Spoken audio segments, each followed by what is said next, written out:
Buenas tardes, ¿qué tal estáis? Aquí estamos en nuestro último estudio de esta serie que hemos llamado Paso a Paso con la Biblia, aprendiendo sobre la Biblia, porque creemos que muchos pueden tener el deseo de conocerla, pero les falta por dónde empezar, ¿no? ¿De qué va? ¿Quién escribió? Varias cosas básicas sobre la Biblia, y eso hemos tratado de explicar durante esas 6 o 8 semanas, más o menos. Ahí podrás encontrar cómo fue formada la Biblia, el contexto, cómo estudiar la Biblia, considerando el contexto, el idioma y varias cosas junto a ellas. Las últimas 3 semanas hemos estado enfocando, hoy también, en algunos autores de la Biblia. Hace 2 semanas hablamos sobre Moisés, David y Salomón, que son 3 de los muchos escritores del Antiguo Testamento, quizás los más conocidos o que toman mucha atención. Pero queremos decir que hay otros importantísimos profetas y escritores del Antiguo Testamento que también deberían ser considerados cuando estudies. Estos no están por encima, pero han escrito buena parte de los más conocidos, que nosotros somos más, que lo conocemos mejor. La semana pasada hablamos sobre los 4 autores de los evangelios, Mateo, Marcos, Lucas y Juan. Y os invitamos a ir a nuestro YouTube. Si vais la Biblia paso a paso, podéis ahí ver todos los estudios que hemos estado hablando y compartiendo en las últimas semanas. Y hoy vamos a hablar, para finalizar, aunque el tema queda mucho por cubrir, esto es solo una introducción al comienzo, y nosotros que llevamos ya muchos años estudiando todavía no hemos llegado a conocer todo lo que hay que conocer. Hay cada día cosas nuevas que descubrir. Cuando uno entra en la Biblia es como entrar en una tierra desconocida y empiezas a buscar y caminar y encontrar tesoros, encontrar muchas cosas, muchas lecciones para la vida de uno mismo. Entonces, esto es solo como una introducción al tema, y esperamos que esto os anime a adentrar más allá y conocer más de la Biblia. Hoy vamos a hablar de los otros 3 autores de la Biblia, porque el Nuevo Testamento está escrito por esos 7 hombres, 4 de la semana pasada y 3 de hoy, en total. 4 de hoy. 4 de hoy, perdón. Así, 4 y 4, 8. Eso sí que lo tengo correcto. 8 autores. Hoy vamos a hablar de 4. Entonces quisiéramos ya empezar, ¿no? La semana pasada, como hemos dicho, hablamos sobre los 4 del Evangelio, y hoy vamos a empezar a hablar de 4 otros. El primero que vamos a hablar es sobre Judas. Primero, saber que este no es el que traicionó a Cristo, porque cada vez que se oye este nombre nos entra un Judas. pobrecito que nada. Pero vamos a seguir con este otro Judas, que empieza su libro diciendo: Judas, siervo de Jesucristo y hermano de Jacobo o Santiago, ¿vale?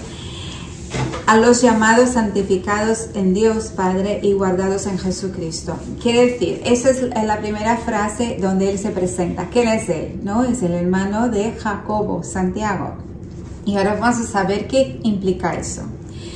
Como las demás epístolas, las cartas, el título de la carta es el mismo título, el nombre del autor, que es Judas. Él era hermano de Santiago o Jacobo, uno de los dos está correcto llamarles, hermano de Santiago, una de las cartas más cortas de la Biblia, hermano, y eso es interesante porque él era medio hermano de Jesús. ¿Cómo sabemos? Él no era discípulo de Jesús, ni siquiera era creyente mientras Jesús hacía su ministerio. Obviamente era ocular, estaba viendo todo, pero no comprendía, y quizás tenía una actitud de hermano que no me gusta lo que está haciendo mi hermano, quizás. o no por no entenderlo, ¿no? Pero en Mateo 13, para comprobar quién es esta persona, en Mateo 13:55 leemos acerca de los 4 hermanos, medio hermanos de Jesús, Judas siendo uno de ellos. Y está escrito: ¿no es este el hijo del carpintero? ¿No se llama su madre María y sus hermanos Jacob, José, Simón y Judas? Ahí está él, ¿no? Era medio hermano de Jesús, pero interesante es que en su carta él no se identifica como hermano de Jesús, ¿no? Que uno podría pensar que tenía un cierto estatus, ser familiar de Jesús en este punto dentro de la familia cristiana de la época, como le podría favorecer en algunas cosas, ¿no? Pero él no se identifica, sino que es hermano de Santiago, ahí solo dice, y siervo de Jesucristo. Eso muestra mucha humildad, ¿no? La epístola de Judas aborda la importancia de luchar por la fe en medio de la apostasía y la presencia de falsos maestros. Quizás podemos decir que es una carta que incluso hoy es muy relevante, y así es toda la Biblia, aunque trata temas de su momento, de sus escritores que vivieron más de muchos años atrás. Las circunstancias que ellos vivían, podemos encontrar las mismas circunstancias en nuestro día, así que vale la pena a cualquier creyente que lo lea. Y advierte sobre la inmoralidad y la arrogancia, y destaca la necesidad de la oración y fidelidad a la verdad, que todos esos son temas muy importantes, ¿no? Además de esta carta no conocemos muchos hechos sobre su vida. Hay tradiciones que fueron pasadas de boca en boca, y la iglesia primitiva dijo que sus nietos llegaron a ministrar en Palestina. Así que es posible que él también haya ido hacia allí. En 1 Corintios 9:5 también implica otra mención sobre él, que los hermanos de Jesús llevaron a cabo la obra misional acompañados por sus esposas. Así la importancia de la familia unida. Y que la epístola de Judas fue enviada a cristianos judíos cuya identidad y ubicación exacta desconocemos. Muy bien. El siguiente que hablaremos es Santiago, su hermano. ¿Y quién lo escribió?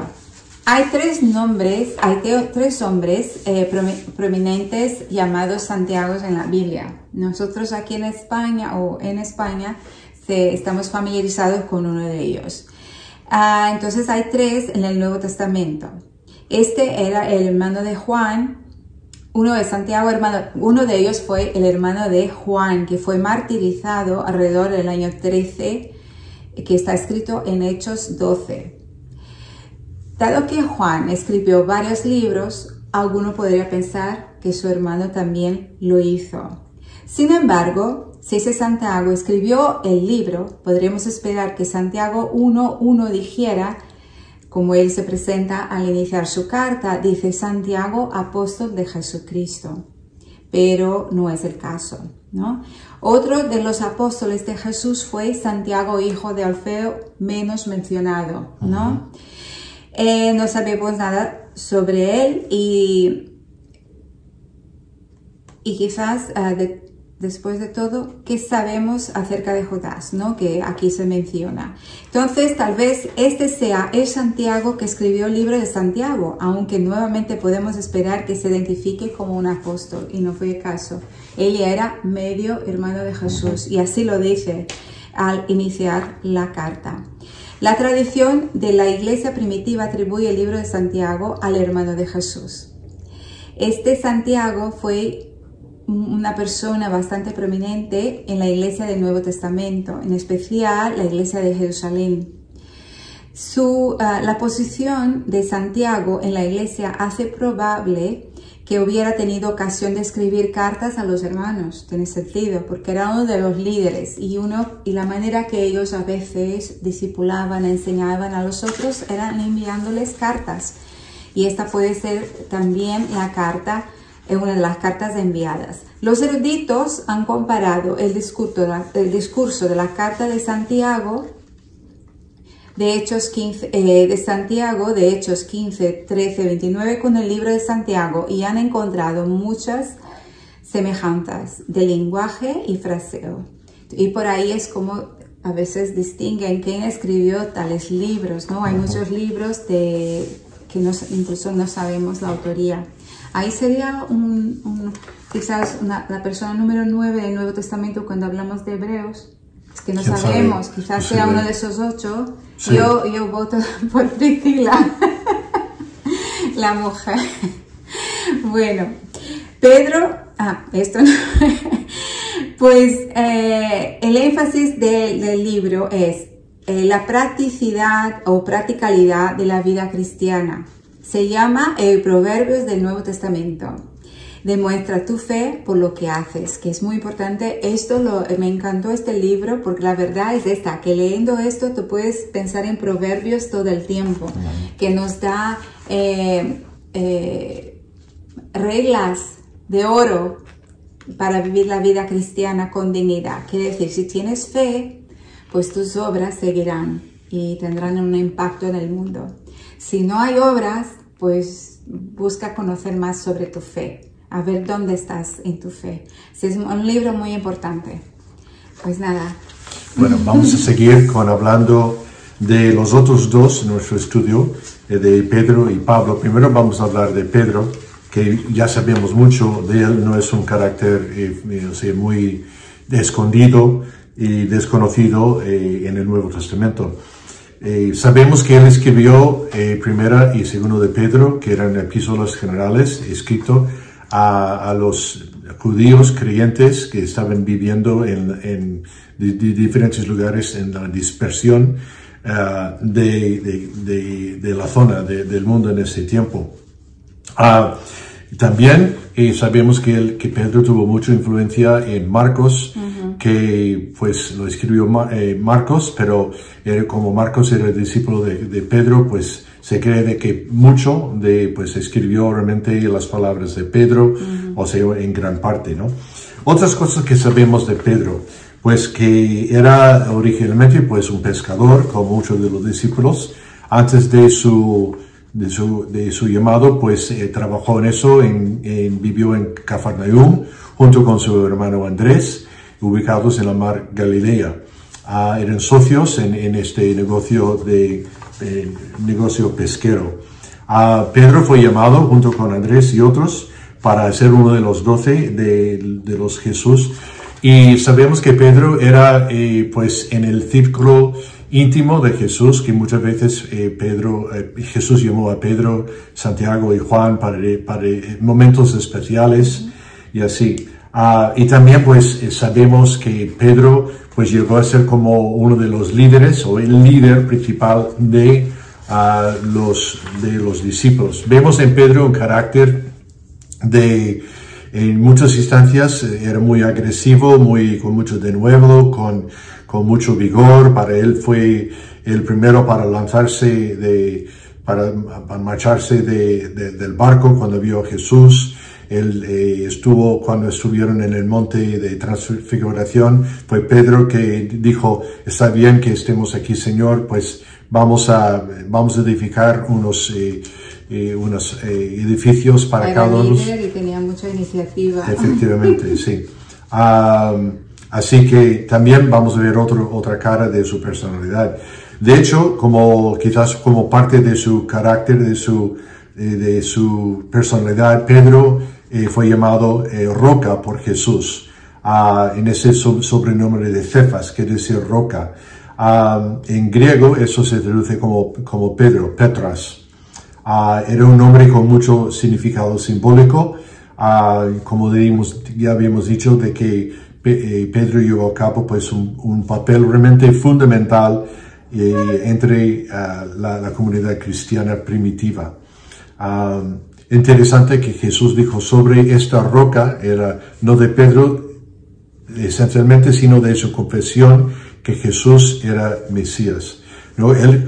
Pedro confesó el nombre de Jesús cuando otra indicación de la personalidad de Pedro, cuando Jesús dijo: ¿y quién sois? ¿Y quién vosotros decís que soy yo? Pues Pedro tomó la iniciativa: tú eres el Cristo, el verdadero Mesías en que estamos esperando. Como habíamos dicho, pues Pedro pues caminó por encima del agua. Pedro tomó la iniciativa pues en muchas ocasiones, ¿no? Pero también, por otra cara, Pedro negó a Jesús 3 veces. Uno de los momentos, pues sin duda, pues muy desafiantes y muy tristes en la vida de Pedro. Y fue predicho esta negación. Fueron motivados por el miedo, la autoconservación, ya que no quería ser asociado con el arresto y la crucificación de Jesús. Sin embargo, vemos que Jesús le perdonó y tuvo un gran papel en el día de Pentecostés, que predicó el gran sermón, en lo cual más de 3,000 personas se convirtieron al instante. Entonces, como resultado, miles de personas se convirtieron, se bautizaron, y que marcó el comienzo de la iglesia nueva y el rápido crecimiento de la iglesia cristiana. También vemos que por medio de Pedro se realizó muchas curaciones y milagros. Él y Juan estaban caminando en Jerusalén y delante de un mendigo cojo, pues dijeron: oro y plata no tengo, pero más lo que tengo te doy. Salta y anda en el nombre de Jesucristo. Entonces vemos que la gran mano del Señor encima de Pedro para hacer grandes obras. Pedro también estuvo muy comprometido en la obra misional. Vemos que él fue mandado pues a Jope, a Cesarea, a diferentes lugares. Tuvo el encuentro muy íntimo con la conversión de Cornelio, un centurión romano, en su casa. Pedro pues fue utilizado en gran manera pues para predicar el evangelio en esos tiempos después de la resurrección de Jesucristo. Sabemos que llegó a ser uno de los líderes principales de la iglesia, no el líder, sino uno de los líderes. Se dice por la tradición cristiana que Pedro encontró la muerte como mártir en Roma, más o menos en el año 64 bajo el emperador Nerón, y se cree que por su propio deseo fue crucificado boca abajo, o sea, de que él no se consideró digno de morir como su Señor Jesucristo. Entonces, muy interesante de saber un poco más sobre la vida de Pedro. Sus cartas, sus epístolas han sido utilizados en gran manera para animar, avisar a los creyentes, no solamente en ese tiempo, sino por todos los siglos y hasta nosotros hoy en día también. El cuarto autor que vamos a hablar es nada menos que Pablo. Pablo, que escribió más cartas, más libros de la Biblia, 13 en total, que cualquier otro. Pablo es considerado como el mayor, el más fuerte apóstol y predicador del Evangelio de todos los tiempos, que él pues fue utilizado en gran manera para predicar, extender el reino de Dios y para predicar el Evangelio. Algunos puntos para resumir su vida. Pablo, o mejor dicho, Saulo en ese tiempo, que no se cambió su nombre hasta después de su conversión, fue nacido en Turquía, lo que en lo que es hoy en día Turquía, alrededor del año 5 después de la muerte de Cristo. Era después del nacimiento, ¿no? Sí, después de la muerte. Sí, perdón. Después del nacimiento. Sí, gracias. Era de una familia muy fuerte en el judaísmo. Sus padres, todos de mucha tradición de judaísmo. Él fue enseñado por el gran maestro Gamaliel, es decir, que estuvo a los pies de él en su enseñanza. Y también era ciudadano romano, lo cual le ayudó y muchas veces después para salir de dificultades con la ley. También le permitió pues apelar su caso a César cuando se fue a Roma. Pablo era un fariseo y perseguidor de Jesucristo. Era un perseguidor ferviente de los primeros cristianos. Pensaba que está haciendo un favor a Dios en perseguir y hasta matar a los cristianos. Nos recordamos que él estuvo presente cuando apedrearon a Esteban, el primer mártir, y aprobó de su muerte. Sus credenciales judías incluyeron su herencia, disciplina y celo. Participó, como he dicho, en la muerte de Esteban, uno de los primeros mártires cristianos. Así era su vida, totalmente pues muy religioso. Él se consideraba hasta, yo soy un hebreo de los hebreos, ¿no? Y él pensó de que su manera pues de preservar pues el judaísmo era de erradicar a esos herejes cristianos. Luego, sabemos que Dios siempre tiene la palabra, y se fue un día en camino a Damasco cuando cuando el Señor Jesús le apareció. Y en este evento dramático, Saulo tuvo la visión de Jesús resucitado, que le preguntó: ¿por qué me persigues? ¿Por qué me persigues, Pablo? Y luego pues sabemos que fue a Damasco a un discípulo llamado Ananías que le bautizó, y pues fue el principio de su vida cristiana. Años después se fue a predicar el Evangelio en grandes maneras por todas las partes. Dicen que realizó 3 viajes misioneras, hasta algunos dicen que hizo un cuarto que no está específicamente mencionado. Y en cada uno de esos viajes, Pablo y sus compañeros se propusieron llevar el Evangelio a los gentiles y establecieron las iglesias. Se cree que más o menos más de 12 iglesias en total, por todo el mundo. Hasta que dicen que viajó a lo mejor más de 15,000 kilómetros en total. Hasta se cree que fue con veracidad que fue hasta España y por todo el mundo conocido en aquel tiempo. Así Pablo fue utilizado en gran manera para evangelizar y así de promover el movimiento cristiano. Como habíamos dicho, que Pablo escribió como 13 cartas o epístolas en total, que es una gran parte del Nuevo Testamento, y esas cartas dirigidas a diversas comunidades cristianas pues nos dan una riqueza increíble de sabiduría, de enseñanza, de profundidades teológicas. Romanos, por ejemplo, se considera el libro más profundo en riqueza, en riquezas teológicas que hay, ¿no? Luego, pues, también en esos viajes Pablo tuvo muchas dificultades, muchos contratiempos. Fue encarcelado en muchísimos lugares. Dicen que hay una leyenda que cuando Pablo entraba en cualquier ciudad preguntaba cómo eran las cárceles en aquella ciudad, porque tarde o temprano pues quedaba ahí, ¿no?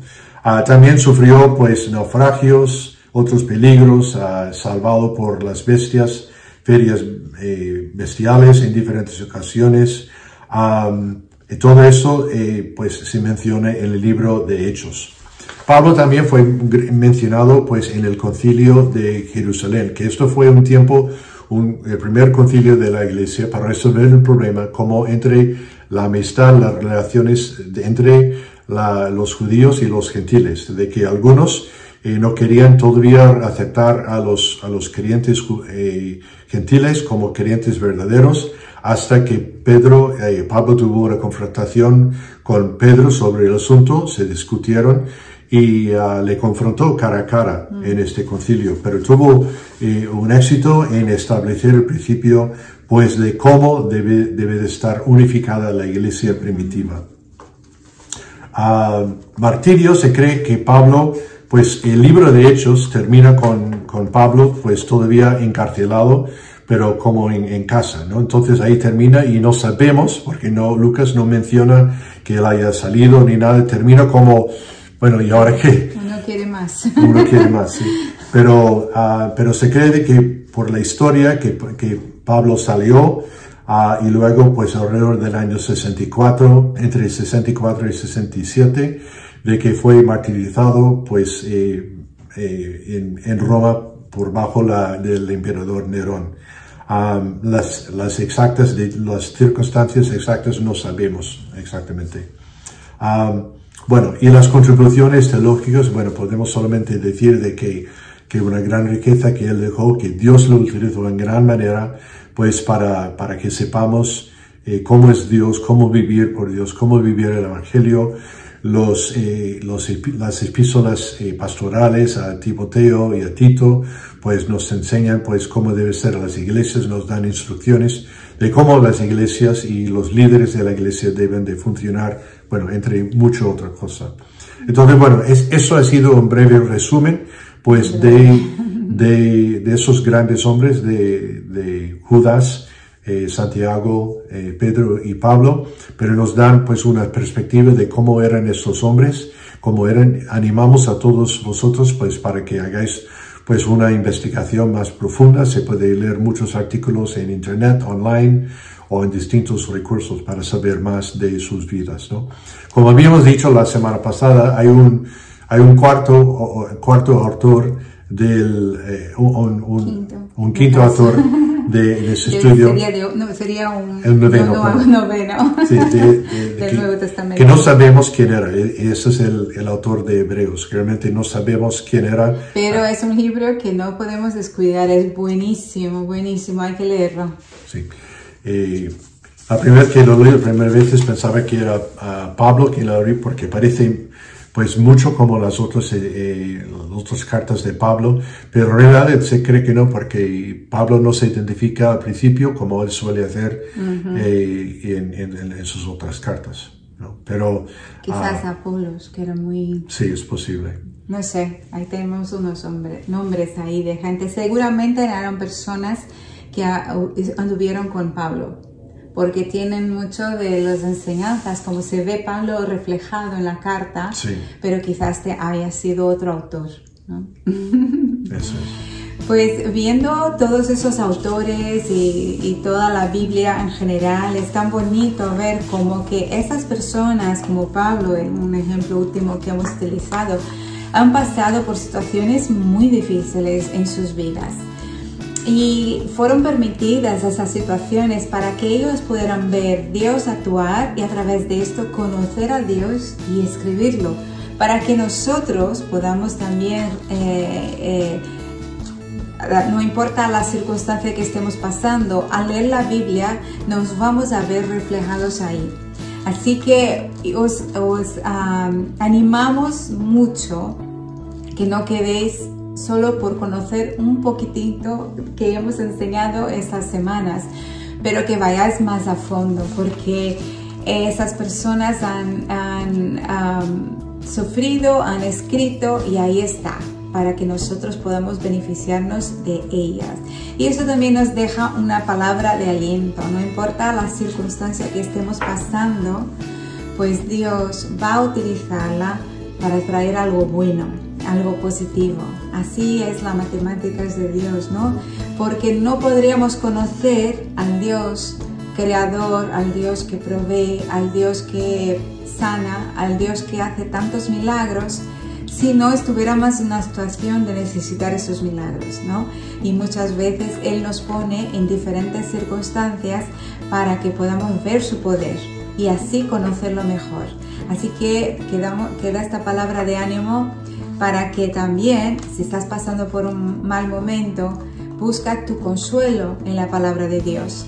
Busca tu ayuda, la instrucción para vivir en la palabra de Dios. Y la palabra de Dios también está llena de profecías y de promesas y con instrucción también para vivir. Si hacemos esto, va a pasar esto. Y Dios es siempre fiel a su palabra. Así que lo dejamos aquí como final del estudio. ¿Tienes algo que añadir? Pues muchas gracias por haber estado con nosotros, acompañarnos en este tiempo. Y pues esperamos veros en otra ocasión, que realizamos pues otra serie de estudios en el futuro. Pues nada, que tengáis una feliz Navidad. Como estamos, no sé cuándo vas a escuchar esto, pero ahora mismo estamos en noviembre, casi diciembre, ¿no? Entonces queda la feliz Navidad. Un beso a todos y bendiciones. Un abrazo fuerte. Hasta luego.